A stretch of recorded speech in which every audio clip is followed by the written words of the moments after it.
বিসমিল্লাহির রহমানির রহিম। আসসালামু আলাইকুম ও রহমতুল্লাহ। প্রিয় শিক্ষার্থী বন্ধুরা, কেমন আছো সবাই? আশা করি ভালো আছো।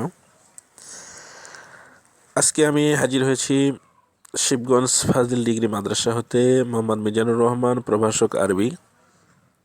আমাদের আজকের বিষয় আল ইলমুল ফিকহ এর কিতাবুল হজ থেকে। ইতিপূর্বে আমরা জেনেছি হজ তিন প্রকার: ইফরাদ, তামাত্তু এবং কিরান। আজকে আমরা জানব যে ইমামদের মতভেদ সহ কোন প্রকারের হজ আমাদের জন্য উত্তম, বা মুহরিম ব্যক্তি কোন প্রকারের হজ করলে বেশি সওয়াবের ভাগীদার হবেন। চলো বন্ধুরা, আমরা জেনে নেই মান হুয়া আফজালু মিনহুম মিনাল মুহরিমিন, অর্থাৎ মুহরিমদের মধ্যে কার হজটি সর্বোত্তম। ইমাম শাফিঈ ও মালিকের মতে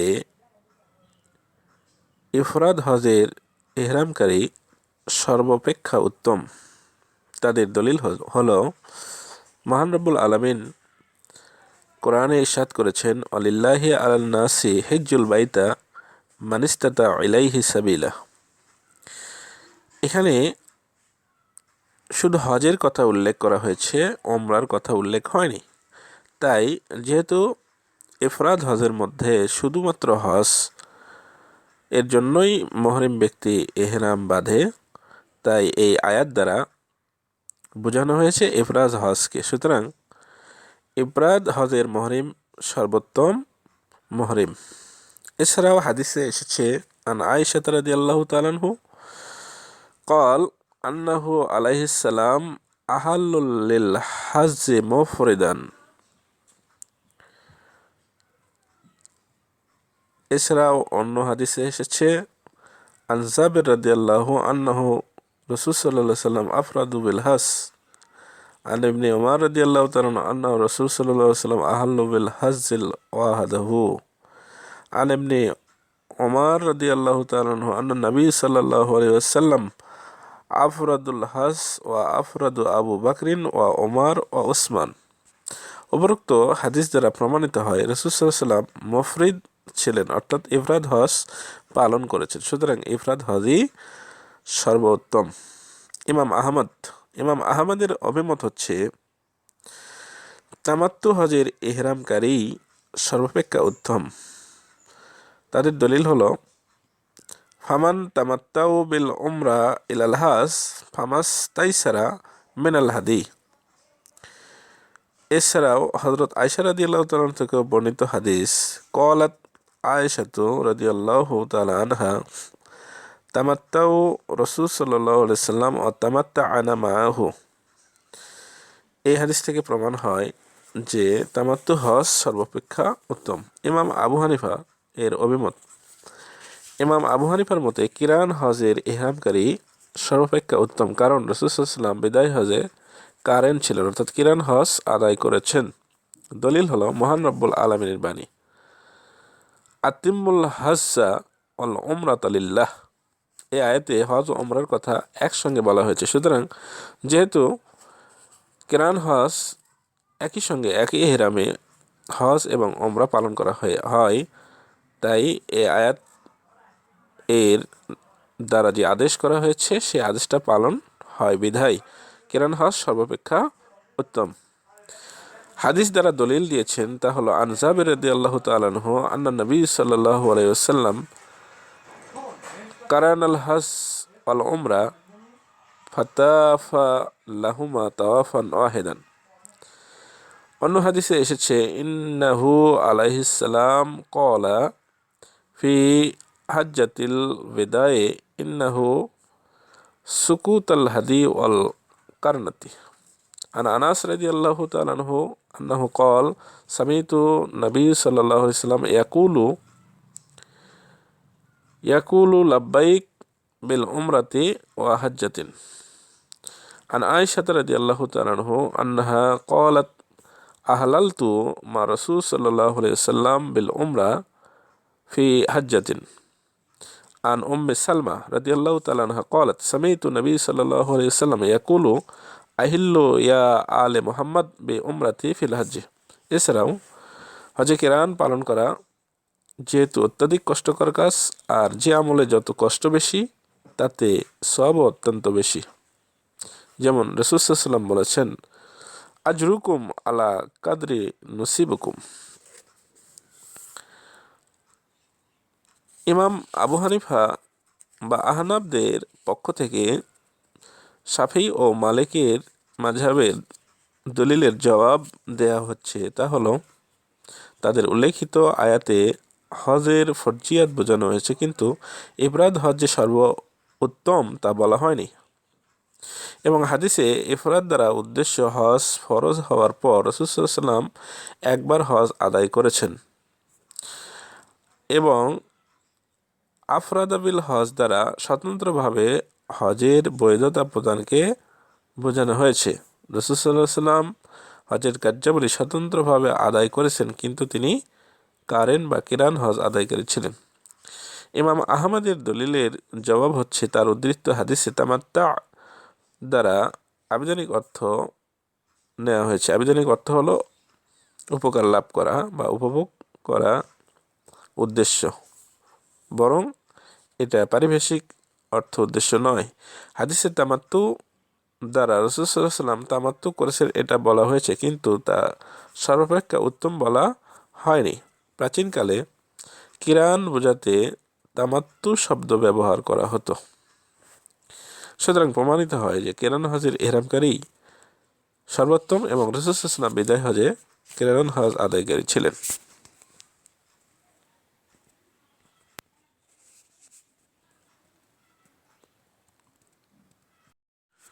প্রিয় শিক্ষার্থী বন্ধুরা, এখন আমরা জানব কাইফিয়াতুল এহরাম, এহরাম বাঁধার পদ্ধতি। আমরা ইতিপূর্বে জেনেছি যে মুহরিম ব্যক্তি জিলহজ মাসের 9 তারিখের পূর্বে যে কোনো সময় এহরাম বাঁধবে মিকাত থেকে। তো আমরা মিকাতের আলোচনাও করব। আমরা প্রথমে জেনে নেব যে এহরাম বাঁধার পদ্ধতি কি কি।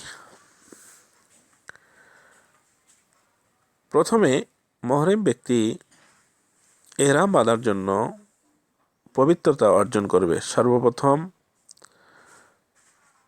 যদি শরীর নাপাক থাকে তাহলে গোসল করে নেবে, আর যদি গোসল ফরজ না হয় সেক্ষেত্রে অজু করলেও চলবে। তবে হানাফি মাযহাবের মতে গোসল করা সুন্নাত, আর যার পর গোসল ফরজ সে অবশ্যই ফরজ গোসল আদায় করে নেবে, এরপর অজু করবে। দ্বিতীয়ত হজের পোশাক পরিধান করবে। পুরুষগণ সেলাইবিহীন পবিত্র লুঙ্গি ও চাদর, আর নারীগণ নিজস্ব পোশাক পরিধান করবে। যেমন রাসূল সাল্লাল্লাহু আলাইহি ওয়াসাল্লাম বলেছেন, ওয়াল ইয়ারহিমু আহাদুকুম ফিল ইজার ওয়া রাদায়। সুগন্ধি ব্যবহার।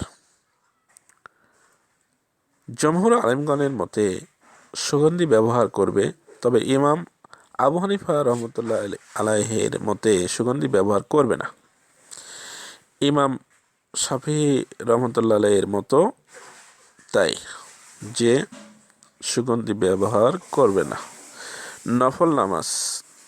অতঃপর 2 রাকাত নফল নামাজ আদায় করবে। যেমন হাদিসে এসেছে, রাওয়াহ শাইখাইন আন্নাহু আলাইহিস সালাম সাল্লা বিজিল হুলাইফা,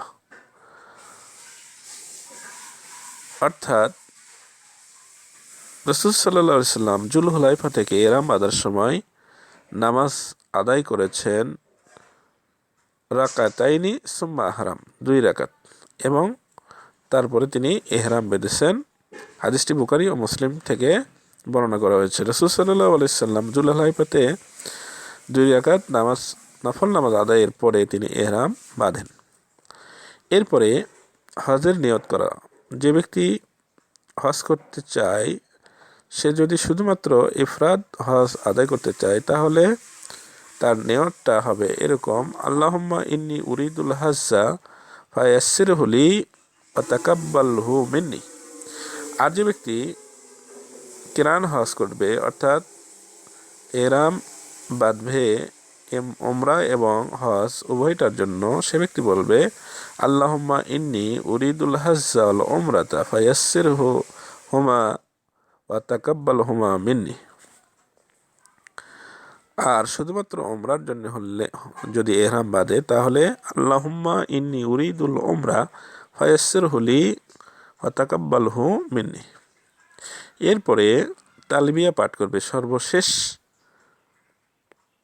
হজের নিয়ত নিম্নোক্ত তালবিয়া পাঠ করবে, লাব্বাইক আল্লাহুম্মা লাব্বাইক লাব্বাইক লা শারীকা লাকা লাব্বাইক ইন্নাল হামদা ওয়ান নি'মাতা লাকা ওয়াল মুলক লা শারীকা লাক। এই তালবিয়া পাঠ করার মাধ্যমে তার এহরাম বাঁধা পূর্ণ হবে। প্রিয় শিক্ষার্থী বন্ধুরা, আমরা জানব যে মিকাত কাকে বলে। তারিফু মিকাত অর্থাৎ মুহরিম ব্যক্তি এহরাম বাঁধার জন্য কিছু নির্দিষ্ট জায়গা রয়েছে বা নির্দিষ্ট স্থান রয়েছে, সেই স্থান থেকে হজের মুহরিমকে এহরাম বাঁধতে হয়। এই মুহরিম ব্যক্তি যে জায়গা থেকে এহরাম বাঁধবে সে সম্পর্কে এখন আলোচনা করা হচ্ছে। মানিল মিকাত লোগাতান, মিকাত শব্দের আবিধানিক অর্থ কি? মিকাত শব্দটি এসমে জরব হতে ওয়াহেদ এর সিগা, মূল ধাতু হচ্ছে মাদ্দা হচ্ছে আল ওয়াক্তুন, এর বহুবচন হচ্ছে মাওয়াকিতুন। তাহলে আমরা ওয়াক্তুন থেকে মাওয়াকিত বহুবচন, এর অর্থ হবে নির্দিষ্ট স্থান। আল মাকানো মুআয়্যিনু, নির্দিষ্ট স্থান। আল ওয়াক্তু মুআয়্যিন অর্থাৎ নির্দিষ্ট সময়। দুইটা অর্থ আমরা নিতে পারি, নির্দিষ্ট স্থান অথবা নির্দিষ্ট সময়। মানিল মিকাত শারান, মিকাত এর পারিভাষিক সংজ্ঞা, মিকাত বলা হয় ওই স্থানকে যেখান থেকে মানুষ হজ কিংবা ওমরার জন্য এহরাম বাঁধে এবং সেই স্থানটি এহরাম ব্যতীত অতিক্রম করা হয় না, অর্থাৎ এহরাম বেঁধেই হজের উদ্দেশ্যে ওই স্থান ত্যাগ করা হয়ে থাকে। এখন মিকাত কয়টি এবং কোন কোন এলাকার জন্য কোন কোন মিকাত ব্যবহার হবে তা আমরা জেনে নেব। মিকাত সর্বমোট 7টি। 1 নম্বরে জুল হুলাইফা, 2 নম্বরে জাতুল ইরক, 3 নম্বরে জুহফা, 4 নম্বরে কার্নুল মানাজিল, 5 নম্বরে ইয়ালামলাম, 6 নম্বরে আল হাইলুন, 7 নম্বরে বাইতুল হারাম। এখন আমরা জানব জুল হুলাইফা এটা কোন অধিবাসীদের, কোন কোন জায়গার লোকদের জন্য ব্যবহৃত হয়। জুল হুলাইফা হচ্ছে মদিনাবাসী এবং ওই পথে আগমনকারী হাজিদের জন্য মিকাত। এরপরে জাতুল ইরক, এটা ইরাকবাসী এবং ওই পথে আগমনকারী হাজিদের জন্য মিকাত। জুহফা, এটা সিরিয়াবাসী এবং ওই পথে আগমনকারীদের জন্য মিকাত। কার্নুল মানাজিল, এটা নজদের অধিবাসী এবং ওই পথে আগমনকারীদের জন্য মিকাত।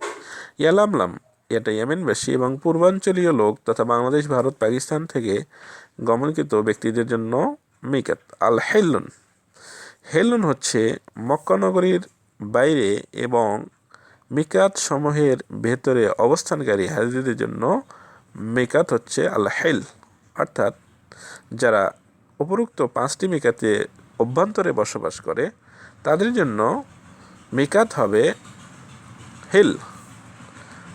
আর মক্কাবাসীদের, যারা মক্কানগরীর অধিবাসী, তাদের হজের জন্য মিকাত আলাদা এবং ওমরার জন্য মিকাত আলাদা। মক্কাবাসীদের জন্য হজের মিকাত হচ্ছে বাইতুল হেরেম এবং ওমরার মিকাত হচ্ছে হিল। সুতরাং আমরা জানলাম যে মিকাত কাকে বলে, মিকাত কি এবং মিকাত কয়টি এবং কোন এলাকার অধিবাসীদের জন্য কোন মিকাত ব্যবহার করা হয়। প্রিয় শিক্ষার্থী বন্ধুরা, এখন আমরা জানবো কাইফিয়াতুত তাওয়াফ, তাওয়াফ করার পদ্ধতি। হাজরে আসওয়াদ থেকে তাওয়াফ আরম্ভ করে ডান দিকে কাবা ঘরের দরজার দিকে অগ্রসর হতে হবে এবং ডান বগলের নিচে এবং বাম কাঁধের উপর শরীরে পরিধেয় চাদরটি রাখতে হবে। তাওয়াফকালে হাতিমে কাবা হাতিমে কাবা অর্থাৎ কাবার যে হাতিম, সেই অংশটি তাওয়াফের মধ্যে অন্তর্ভুক্ত করে নিয়ে তাওয়াফ করতে হবে। অর্থাৎ হাতিম কাবা ঘরেরই একটি অংশ, যা কাবা ঘর সংস্কারের সময় আলাদা করা হয়। সুতরাং হাতিমের বাইরে দিয়ে তাওয়াফ করতে হবে। অতঃপর মোট 7 বার তাওয়াফ তথা কাবা ঘরের চতুর্দিকে প্রদক্ষিণ করতে হবে। প্রত্যেকবার হাজরে আসওয়াদ থেকে শুরু করে আবার হাজরে আসওয়াদে এসে তাওয়াফ শেষ হবে। প্রথম 3 বার রমল করতে হবে। রমল অর্থ হচ্ছে দৌড়াইয়ে দৌড়াইয়ে তাওয়াফ করা, অর্থাৎ স্বাভাবিকের চেয়ে জোরে হেঁটে অথবা দৌড়াইয়ে তাওয়াফ প্রথম 3 তাওয়াফ করতে হবে। প্রত্যেক তাওয়াফে হাজরে আসওয়াদ চুম্বন করা সুন্নাহ। চুম্বন করা সম্ভব না হলে হাজরে আসওয়াদে যে সমান্তরাল রেখা, সেখানে এসে তাকবীর বলে হাতের দ্বারা ইশারা করে চুম্বন করতে হবে। অতঃপর রুকনে ইয়ামিনিতে হাতের ইশারা করতে হবে। 7 বার তাওয়াফ শেষে মাকামে ইব্রাহিমের নিকটবর্তী স্থানে অথবা সম্ভাব্য স্থানে 2 রাকাত নামাজ আদায় করে নিতে হবে। অবশ্য তাওয়াফে জিয়ারত ও তাওয়াফে সদরে রমল করার প্রয়োজন নেই। এরপরে আমরা জানব কাইফিয়াতুস সাই, অর্থাৎ সাই করার পদ্ধতি। সাফা ও মারোয়া পাহাড়দ্বয়ের মাঝে সাই করার পদ্ধতি হলো যে প্রথমে সাফা পাহাড়ে আরোহণ করতে হবে। পবিত্র কাবা শরীফে 7 বার তাওয়াফ করার পর হেরেম হতে বের হয়ে নিকটবর্তী সাফা পাহাড়ে আরোহণ করবে। তারপর বাইতুল্লাহর দিকে মুখ করে উচ্চ আওয়াজে তাকবীর, তাহলিল ও দরুদ পাঠ করবে। এরপরে রাসূল সাল্লাল্লাহু আলাইহি সাল্লাম সাফা পাহাড়ে আরোহণ করে যে তাকবীর পাঠ করেছিলেন, সেই তাকবীর পাঠ করবে। দোয়া পাঠ। এরপর স্বীয় হাত উত্তোলন করে ইচ্ছা অনুযায়ী আল্লাহর কাছে প্রার্থনা করবে। সেই দোয়াটি এরকম: আল্লাহুম্মা ইন্নাকা কুলতা উদউনি আস্তাজিব লাকুম ওয়া ইন্নাকা লা তুখলিফুল মিআদ ওয়া ইন্নী আসআলুকা কামা হাদাইতানি লিল ইসলামি আন লা তানসিহা মিন্নি হাত্তা ইয়াতাওয়াফানি ওয়া আনা মুসলিমুন। অতঃপর মারোয়ার দিকে গমন করবে। সাফা পাহাড় থেকে অবতরণ করে মারোয়া পাহাড় দিকে রওনা হবে। এখানে উল্লেখযোগ্য যে ঢালু পথ আস্তে আস্তে নামবে, অথবা 2 পাহাড়ের মধ্যবর্তী সমতল ভূমিটুকু দৌড়াইতে হবে, অর্থাৎ দৌড়াইয়ে পার হবে। আর বাকি অংশ আবার পাহাড়ে যখন উঠবে তখন হেঁটে হেঁটে উঠবে। এবং সাইকালে দৌড়ানোর সময় যে দোয়াটি পড়বে, রব্বিগফির ওয়ারহাম ওয়া তাজাওয়াজ আম্মা তা'লামু ইন্নাকাল আ'আসাল আকরাম। মারোয়া পাহাড়ে আরোহণ করে সাফা পাহাড়ের ন্যায় তাকবীর, তাহলিল এবং দোয়া পাঠ করতে হবে। এখন আমরা জানব সাইর সংখ্যা, কয়বার সাই করতে হবে। সাফা পাহাড় থেকে মারোয়া পর্যন্ত 1 সাই এবং মারোয়া থেকে সাফা পর্যন্ত 2য় সাই হয়। এভাবে 7 বার সাই করবে। অতএব সাইর সূচনা হবে সাফা পাহাড় থেকে এবং সাইর 7ম সাই মারোয়াতে আরোহণের মধ্য দিয়ে শেষ হবে। এটাই অধিকাংশ ইমামের মত। ইমাম আবু জাফর তাহাবি এর মতে সাফা থেকে মারোয়া এবং মারোয়া থেকে পুনরায় সাফা পাহাড়ে সাই করলে 1 সাই হয়। সুতরাং এভাবে 7টি পূর্ণ করতে হবে। সাইর শেষ কার্যাবলী সেটা হচ্ছে যে সাই করার পর মসজিদে হারামে গিয়ে 2 রাকাত নফল নামাজ আদায় করতে হবে। আর সাই শেষে মুহরিম ব্যক্তি মক্কায় অবস্থান করে যত ইচ্ছা নফল তাওয়াফ করবে। তবে মক্কাবাসী হলে নফল আদায় করা উত্তম। বহিরাগতদের জন্য নফল তাওয়াফ আর মক্কাবাসীদের জন্য নফল নামাজ। অর্থাৎ যদি মক্কা নগরীর বাইরের লোক হয় সেক্ষেত্রে নফল তাওয়াফ করবে, আর মক্কা নগরীর অভ্যন্তরের লোক হয় তাহলে নফল নামাজ আদায় করবে। এভাবে সাই সম্পন্ন করতে হয়। এখন আমরা জানব যে মাকামে ইব্রাহিমে 2 রাকাত নামাজ পড়া এর বিধান। মাকামে ইব্রাহিম একটি বেহেশতি পাথর, যার উপর দাঁড়িয়ে হযরত ইব্রাহিম আলাইহিস সালাম বাইতুল্লাহ শরীফ নির্মাণ করেছেন। এটা মাতাফ এর পূর্ব দিকের মেম্বার ও জমজমের মধ্যবর্তী এর একটি গম্বুজে রক্ষিত রয়েছে। এতে হযরত ইব্রাহিম আলাইহিস সালাম এর পায়ের চিহ্ন আজও বিদ্যমান। মহান রব্বুল আলামিন বলেন, আত্তাখিযু মিন মাকামা ইব্রাহিমা মুসাল্লা, অর্থাৎ তোমরা ইব্রাহিমের মাকামে ইব্রাহিমকে তোমরা নামাজের স্থান হিসেবে গ্রহণ করো। এটা মহান রব্বুল আলামিনের আদেশ। সুতরাং এই জায়গায় প্রত্যেক তাওয়াফকারীকে নামাজ আদায় করতে হয়। হযরত ওবায়দুল্লাহ ইবনে মাসউদ তিনি বলেছেন, ইজুবু বাদা কুল্লি উসবুইন ইনদা মাকামিন আও গায়রিহি মিনাল মসজিদ, অর্থাৎ প্রত্যেক 7 তাওয়াফের পর মাকামে ইব্রাহিমে অথবা মসজিদে হারামে যে কোনো স্থানে 2 রাকাত নামাজ আদায় করা ওয়াজিব। জমহুর ফকিগণের বক্তব্য একই। তারা বলেন যে বাইতুল্লাহ তাওয়াফ ও চুম্বন শেষে মাকামে ইব্রাহিমে 2 রাকাত নামাজ আদায় করতে হবে। সুতরাং রাসূল সাল্লাল্লাহু আলাইহি ওয়াসাল্লাম বিদায় হজে মাকামে ইব্রাহিমে 2 রাকাত নামাজ পড়েছেন এবং তিনি প্রথম রাকাতে সূরা কাফিরুন এবং দ্বিতীয় রাকাতে সূরা ইখলাস, সূরা ফাতিহার পরে পাঠ করেছেন। সুতরাং আমরাও সেই নিয়মে 2 রাকাত নামাজ এখানে আদায় করব। এখন আমরা জানব যে হাজরে আসওয়াদ চুম্বন করতে হয় কিভাবে। তাওয়াফ শুরু করতে হবে হাজরে আসওয়াদ থেকে, তাই হাজরে আসওয়াদ সামনে রেখে তাকবীর ও তাহলিল বলবে। নামাজের তাকবীরে তাহরিমার ন্যায় 2 রাকাত 2 হাত উঠাবে এবং এই হাজরে আসওয়াদ স্পর্শ করবে অথবা মাসে করবে অথবা চুম্বন করবে।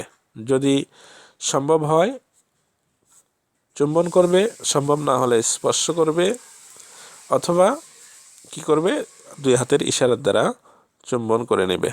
এটা তাওয়াফের বিধান এবং হাজরে আসওয়াদ চুম্বনের বিধান।